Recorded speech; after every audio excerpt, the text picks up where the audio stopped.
Before the podcast starts, a little announcement, I guess. I'm handing over the torch to someone who's been on the podcast. How have you only been on the podcast once? Only once. Oh, But the most recent episode. Yeah, the most I think. recent episode. Yeah, so. Rachel will now conduct the interviews on the Limelight podcast. Yes, sir. So now it'll be the Limelight podcast with Bree and Rachel. Mm-hmm. Yeah, Bree will be producing it. I'll be interviewing the guests. Yeah, very exciting. I'm so excited, though. Yeah, no, I'm excited, too. Yeah. Thank you for asking me. Of course. Cool. I hope you enjoy this podcast episode. Me too. Bye. Hi, everyone. I'm Rachel, and this is Musical Artists, A Conversation. On today's episode, we have Jaeya Bayani joining us. Welcome to the Limelight.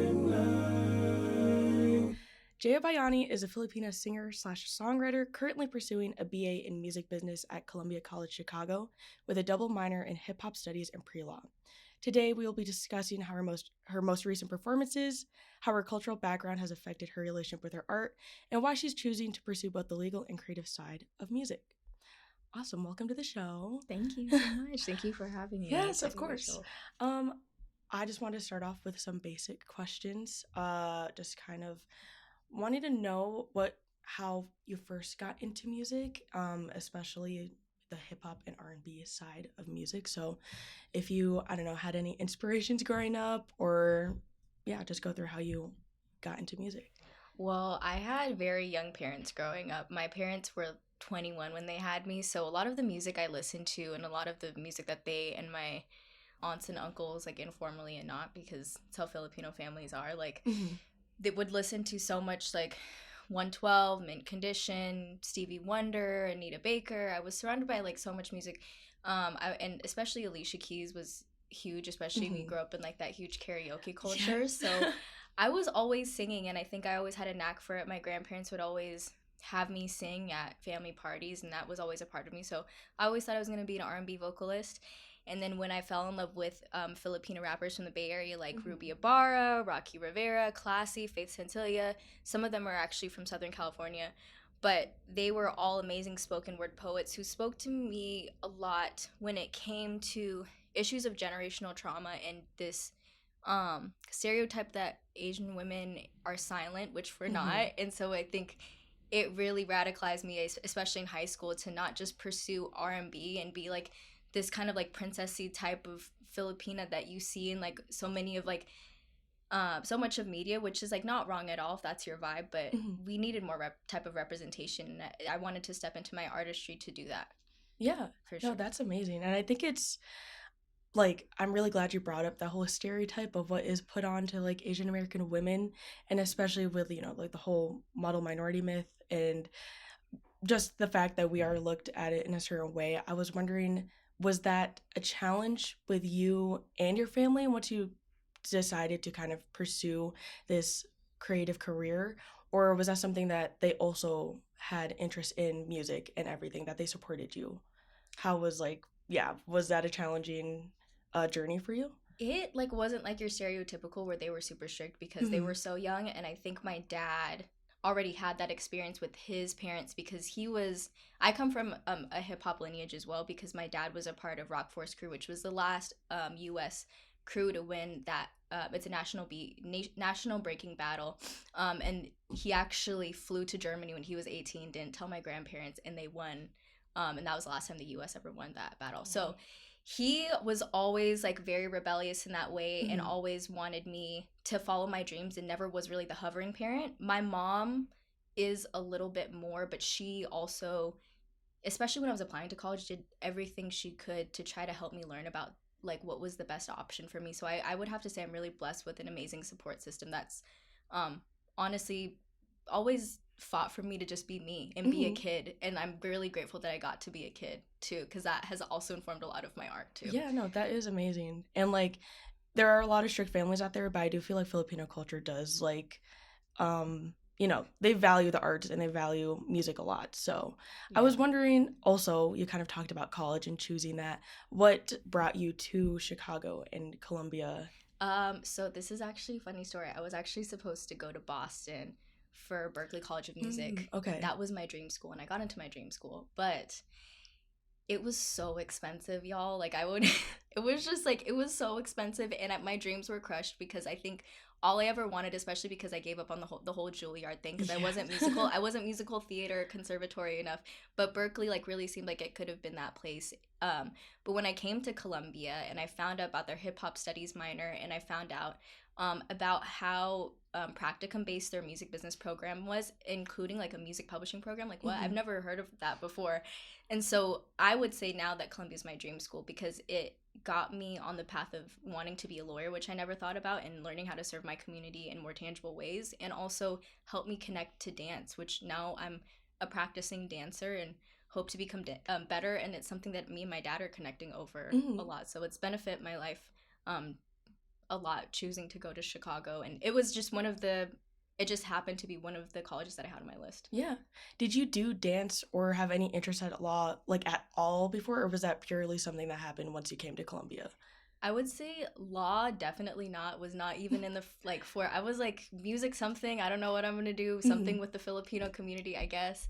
But it was just like, definitely that, or being an artist was all I was thinking about. And then in terms of dancing, I was always intimidated because it was just like my dad was like just not just like the best in my eyes, but just a model for a lot of dancers of his generation. So I just was like, I'm just gonna stick with singing, I'm not even gonna touch that. So being drawn to it now and being able to do it now has been really cool. How do you think tapping into that experience with dance obviously has a very like cultural impact, and that connection with your dad, how has that affected both your art and your personal life? I think tapping into dance has made me appreciate the genres that I'm a part of a bit more, because it's helped me learn about hip hop, not just as like, rapping as it's presented to in, our mainstream culture today, but hip hop as a culture, because it has 5 elements or 10 elements depending on what you believe and what you have been brought up in. But it is a whole culture, and people kind of miss out on that, and people miss out on the fact that there is a whole hip hop studies, and people are doctors and have PhDs in critical studies and postmodern studies and dance studies, and that needs to be recognized, especially at a school like at Columbia, which has a very rare foundation, that a lot of the dance forms that they teach are not conservatory and modern styles. They're Afro-diasporic movements that are from the Caribbean as well. And so it's just important to highlight that. And I think tapping into that and understanding the importance and having amazing teachers like Kelsa Rieger Haywood, like Brave Monk, T-Bugs, it just helped me appreciate this culture that I'm able to be a guest to. What is double minoring with both hip-hop and law like? Since obviously it sounds crazy. When I read that first, I was like, I could not imagine doing that. But I mean, it sounds like you're very passionate about both of the topics. So yeah. I will tell you, okay, I am so grateful for being able to do everything like with music business and South by Southwest, which just happened this past weekend, and like being able to do both of these minors. I'm taking 6 classes right now, and right before this podcast, like I'm not even gonna lie, I was like taking a nap because I've been so burnt out from just being caught up in all those classes. But one, I will have to say the professors have always been amazing. I've always been blessed with amazing professors who poured so much into me, so I'm really not complaining about the quality of education or what I'm learning in those classes, and I'm extremely grateful for that. I'm just burnt out because nobody should be taking that many classes, but it's the only way I'm going to be able to maybe pay my bills in the future if I'm a lawyer. Yeah, I'm also taking 6 classes, and I was like, I didn't think it was that much of a difference from 5, but it really is. Oh my gosh. But, almost there. We're almost at spring break, so hopefully you can get a little break. I'm very, well, it's like also, and then it's technically 7 with the artist management practicum, because, being an artist is like a whole other, and I'm working, and I have like 2 remote jobs, so...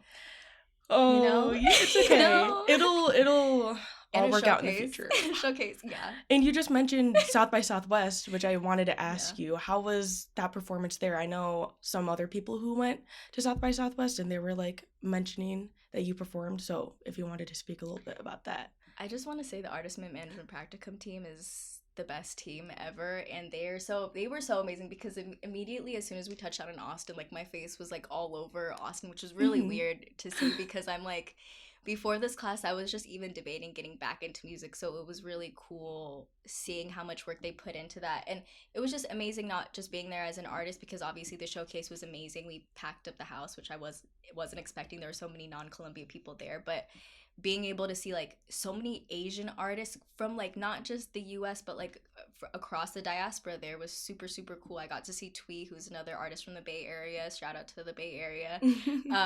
And it was just amazing, and also being there, seeing like going to the different sessions and seeing how they're trying to diversify the music industry and trying to make it at least a little bit more equitable was a little bit encouraging. But I feel like I would like to see more, especially in Southeast Asia, because I feel like we've been used as a target market for so long, and it's a shame that we still feel like there's not a market for our own people there. Right. So I think we need to tap into that a little bit more. I'm just saying. Definitely. Yeah. I wanted to know a little bit, since you are from the Bay Area, and at least in my experience, I feel like there's a higher population of Asian Americans there compared to like where we go to school now and everything. What has that transition from being in the Bay Area to Chicago, and now you get to go travel to like Austin and see even more diversity?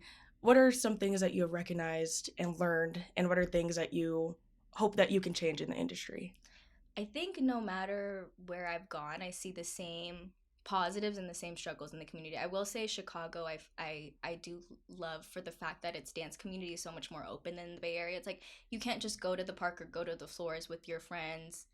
There's not even a floors in the Bay Area that you could go to dance with your friends. But here, like, you could go and do that, and like you're not gonna be like questioned, or like nobody's gonna come up to you and like ask you like what you're doing with your friends. Like you're just having a great time.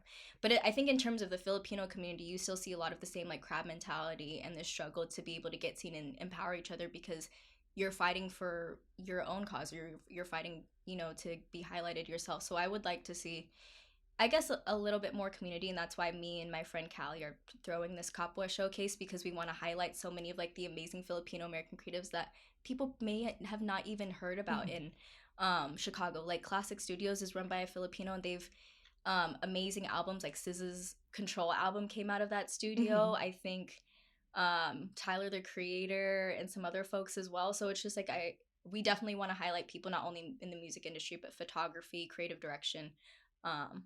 Yeah, I think it's inspired me, seeing a lot of the parallels between these different regions, and also seeing the love makes me hopeful that there's growth for our community. Yeah, definitely. And I think the work that you're doing is going to help with that a lot. And I agree, it's not just music in the Filipino community, it's literally every single type of art. Oh, yeah. So I think it's definitely going to go places. Thank you. And you, like we've talked about, you don't only just do performances, and you don't just make your own music. You do you've studied the legal aspect of it, and you've worked like representing other artists and stuff. How does that help you kind of be more, I guess, rounded out artist yourself, since you have so many different perspectives of the music industry? I think I'm always just very protective of my team and the people that are working around me. Like I personally like didn't work in like the public facing. I'm more of operations and administration. I've done that for like 4 years. So I'm very much like, I know how to help a business run smoothly, and communication is probably like my number one asset. If like you were to ask my supervisor or anybody that I've ever worked with, and especially my team. So I think now, especially being part of the management practicum team, I'm very protective of like who's representing me, but also making sure that everybody's on schedule and is communicating the right way, because that's, you know, personally what's most important to me. And I always like doing that. And especially with, you know, my teachers and my assignments, I always give 100%. So I expect everybody around me to do the same. Yeah. Was that something that you were always like growing up, or you kind of had to adapt to once you got into this more deep? It was something my dad and my mom always instilled in me, because my mom's work ethic, like I don't even know how she does what she does, but she's amazing. And my dad too, as an artist, like he, you know, was a dancer for Cirque du Soleil, and granted it's like not justifiable necessarily like how they treat their artists, but you know, he was forced to perform a lot when he was like injured or like not in the best condition. And so seeing the way that he had to push himself as an artist, it's like, for me, I'm like, there's not really an excuse for me as a business person or as an artist to not challenge myself. Yeah, that makes sense. And how would you say like having that type of work ethic and that type of motivation affects your creative process? And if you could also just walk through your creative process with like your music, that'd be great. Yeah, I mean, I feel like I've tried to come to a place where they're kind of working in tandem, because there definitely comes a place where it's like you're so caught up in the business aspect of it that it breaks into the music part. So that's why I have dancing, which is like there's not going to be any type of business, any type of stress, and like I'm only going to battle or do like a prelims or do something like that if I genuinely am feeling good about it. But other than that, like doing that, making sure I have like a solid workout routine. I work out like almost every single day or at least like 4 to 5 times a week.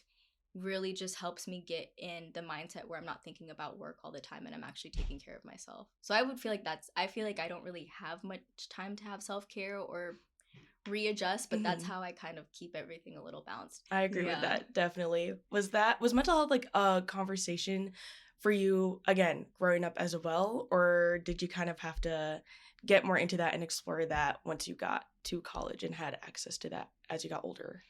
I think it was something I kind of discovered on my own. And I was like, even though my parents didn't really get into mental health at the time, they were really supportive about me going to therapy and using resources at my school. Like, I went to, luckily, a lot of schools in the Bay Area have like wellness centers. So I would take advantage of the fact that I'd have free counselors or just people to talk to. And like, you know, me and my friends would have lots of deep conversations about mental health. So I think it was nice being surrounded by other people that were kind of going through the same things. But that's not saying that it was always like the most like healthy conversations. You know, we're always still learning and healing.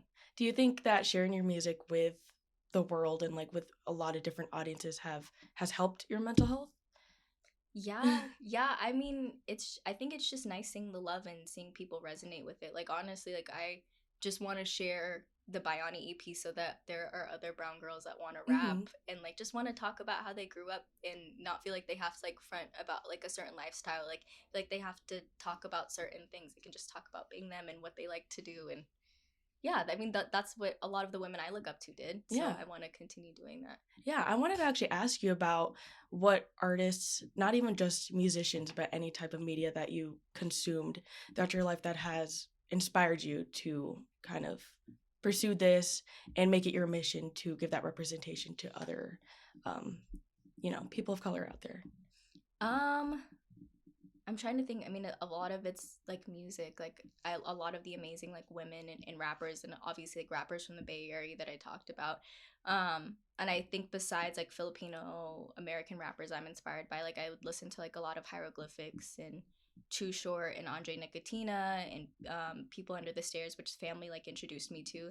Like a lot of these really amazing rappers were introduced me to me through family and a lot of this culture as well. And then there's also a strong mobile DJ culture in the Bay Area. If you read Oliver Wang's book about the San Francisco mobile DJ crew in the Bay Area, that was something that I was constantly surrounded by because a lot of my aunts and uncles were DJs or were in bands. So I was definitely a music baby. And then there's also a graffiti culture that's based out of, Filipinos in the Bay Area. So that's also something I was exposed to. So I would say the culmination of all of that and knowing that we exist in these spaces and knowing that there's more growth for us in these spaces, I think is what inspired me the most. Do you still like collaborate and talk with your family, not even just like your mom and dad, but like you mentioned, like your aunts and uncles about your music? Yeah, like actually because my dad came out of semi-retirement. Actually, he just judged the dance department at Columbia's their 10th anniversary of the B series. Him and my uncle came out. So we're like talking about doing a podcast together, maybe me helping him with like some business, like the business side of it, him getting back into like making a website and like all this promotional stuff. So it'll be cool. It'll be cool to kind of just help him out and us do some cool dad-daughter routines together. Yeah, that is really cute. I love that. What do you think that like being so closely tied to your family and your work life has kind of helped you with and helped them with too? I think it's been helpful and just like us getting closer. It's not like we don't get on each other's nerves, or sometimes I'm just like, stop giving me advice. I just need to do this like myself. But it's like also my parents are like really good at not hovering and letting me do my own thing. So I think I don't know. I feel like we just support each other. We just do a really good job at supporting each other and pointing out the things that we need like to improve on. Yeah. Do they go to your performances a lot? Or I mean, now that you're here, it might be a little difficult because I'm assuming they're still in the Bay Area. Yeah. But do they show up for that stuff? Oh yeah, they like 100%. Like they will show up to as many as they can. But now they're getting to the point where it's like now you're getting all these bigger opportunities. You need to like just have these on your own with your friends and like, of course they're proud of me, but they're like, we want you to experience these things on your own as an adult and really appreciate them. So I think that's like the next step, or that's like the next step of growth is knowing my family can't always be with me. And what is your thought on that? Do you enjoy kind of having that more independence and focusing more on the people you have here, or is that like a weird adjustment for you? I don't know. I feel like it makes me a better person to kind of do that because I feel like I'm more myself when I'm around them too. It also makes me just separate the work side of it from them because then I feel like I'll probably just be on their nerves and asking them the whole time if I did a good job or Uh-huh. not. And it'll Yeah. ruin the experience for them. So it's probably better that they just like live stream it or watch it later or Yeah, something. yeah. And now that you are getting like these bigger opportunities in like a lot of different other places, what has that transformation kind of been like for you? Kind of surreal. I'm still trying to process it because like I'm in the middle of midterms and like writing essays and like reading scholarly essays and that like so it's like that is at the forefront of my mind, but I also have all these other things. So I feel like maybe it'll hit me once I'm already graduated. I don't feel like it's quite hit me yet. I'm still processing the fact that I've like this event date, like this even South by Southwest, that wasn't the end. So Yeah, exactly. I'm just trying to be grateful and not be stressed out and just dance all the stress away. That's how I'm Yeah. handling it right now. Hopefully all of the effort that you're putting in, like it'll hit you how much it pays off in the end. And I think it Yeah. will. Do you think like this is just something that I'm always curious about when I meet like musical performers, but performers. But when you get on stage, what do you think that you like don't process it while you're up there or that you like black out, or is that something that you're like present in? Oh, I'm conscious the whole time, and it's like I'm scared. I'm so scared, and it's like you couldn't tell, but and you also wouldn't know this, but like I'm not religious. I'm more spiritual, but I pray. I pray during my set. Like I don't like if you watch my live streams, I'm like holding my necklace and like praying to my ancestors because I actually just learned about like some things about my lineage recently, so that's like been giving me more power when or like more not more power, but a lot more energy when I'm praying. So I'll be doing that, and the whole time while I'm singing, I'm just like trying to regulate my breathing, trying like you'll see me holding my diaphragm like this and just trying to make sure that I'm breathing and saying everything right. And like I'll be looking at my friends most of the time to not be nervous, honestly. Do you get the same level of nervous from the first performance you've ever done to like now, would you say? Or has it kind of lessened over time? It's lessened over time because it's like the more reps that you do, you kind of know what you're gonna say, and I kind of know what filler sentences I'm gonna say in between. But also it's like you learn how to interact more and have fun with the audience, which has been really cool. Like I really love talking to the audience more now. I was really shy, but I love it now. No, that seems scary, but like it's only the beginning, so I'm sure it's gonna get even easier as time goes on. Oh yeah, the call and response. I'm like, I don't know how to do that yet. Did you do that at South by Southwest? No. Oh, okay. I was like, should I? I was like, no. I'm gonna like choke and like say I'm gonna do it wrong. What was how many people were there? I don't even know. I just remember getting really nervous because it just became really crowded before my set, and I don't know how many people exactly were there, but I'll ask. Was that your biggest, or what has been your biggest crowd? I feel like that might have been my biggest crowd. Okay. Because Uncommon Ground was pretty intimate. It was like only like 50 people, and I feel like that bar was definitely like a lot more.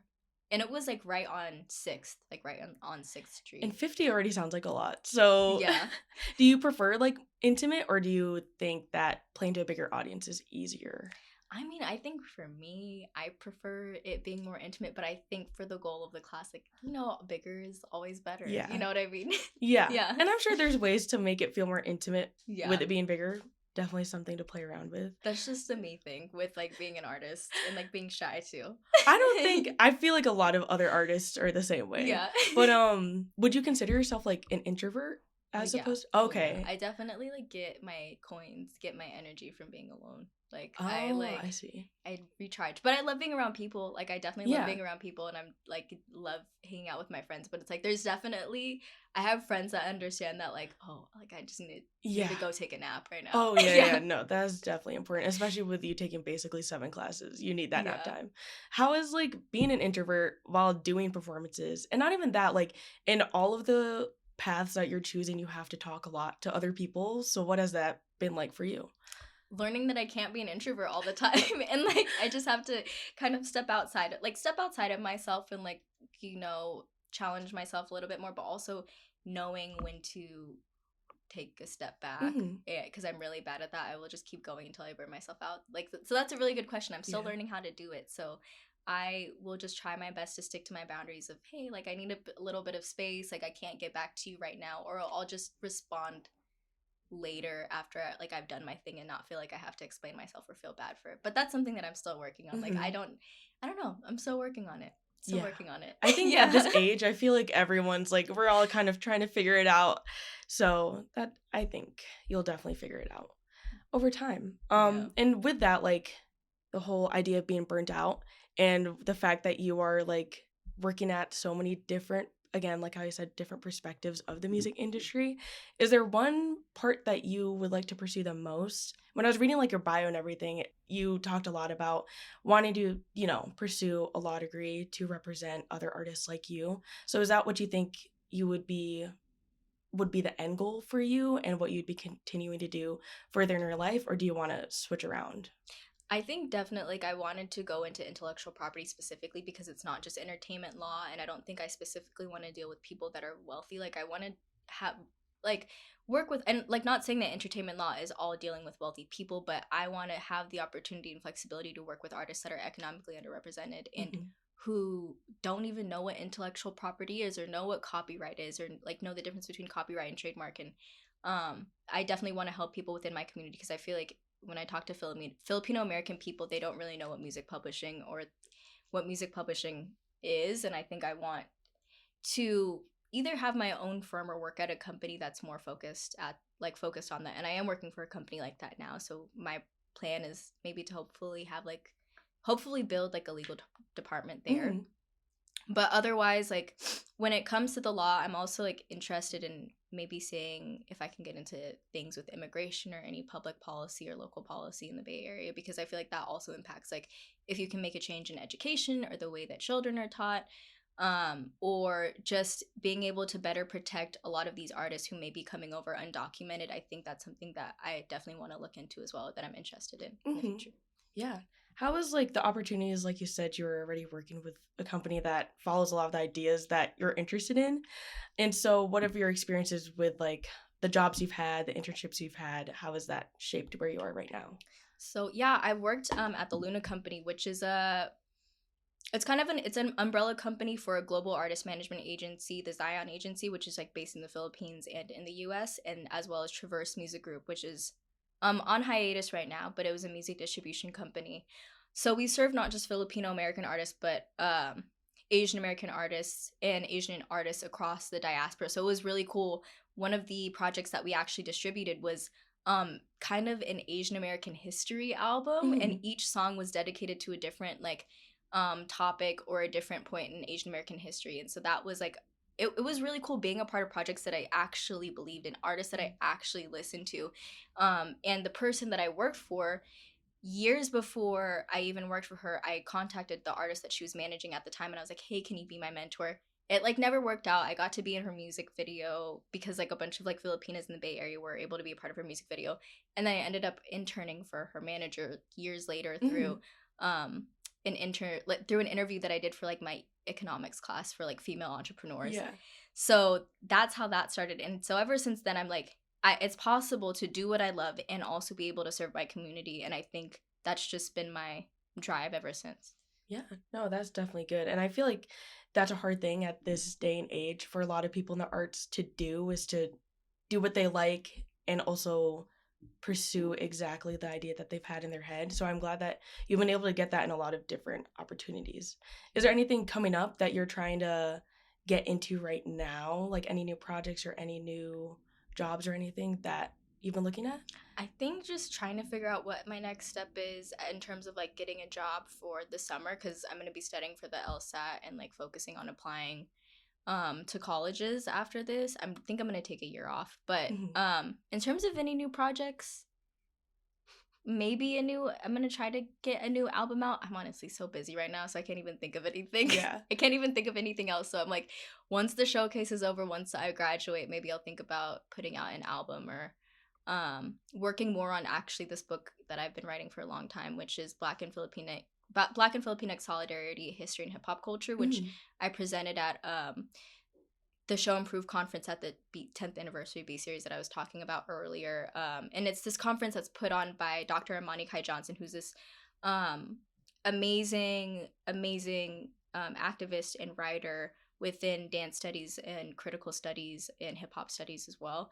Um, and so I really want to continue that project and hopefully publish it and add more to it, because I only touch really on breaking and DJ culture in the Filipino American scene, Mm-hmm. and I want to touch a little bit more on our shared history and the effects of that. So yeah, Yeah. that's something in the long term though. That's something in the I long love term. that so much because I feel like, especially like, I don't know, in our culture and stuff, it can be overlooked, the intersections between the Black community and the Filipino community and the Asian community as a whole. Yeah. And so it's really cool to hear that you're writing that book.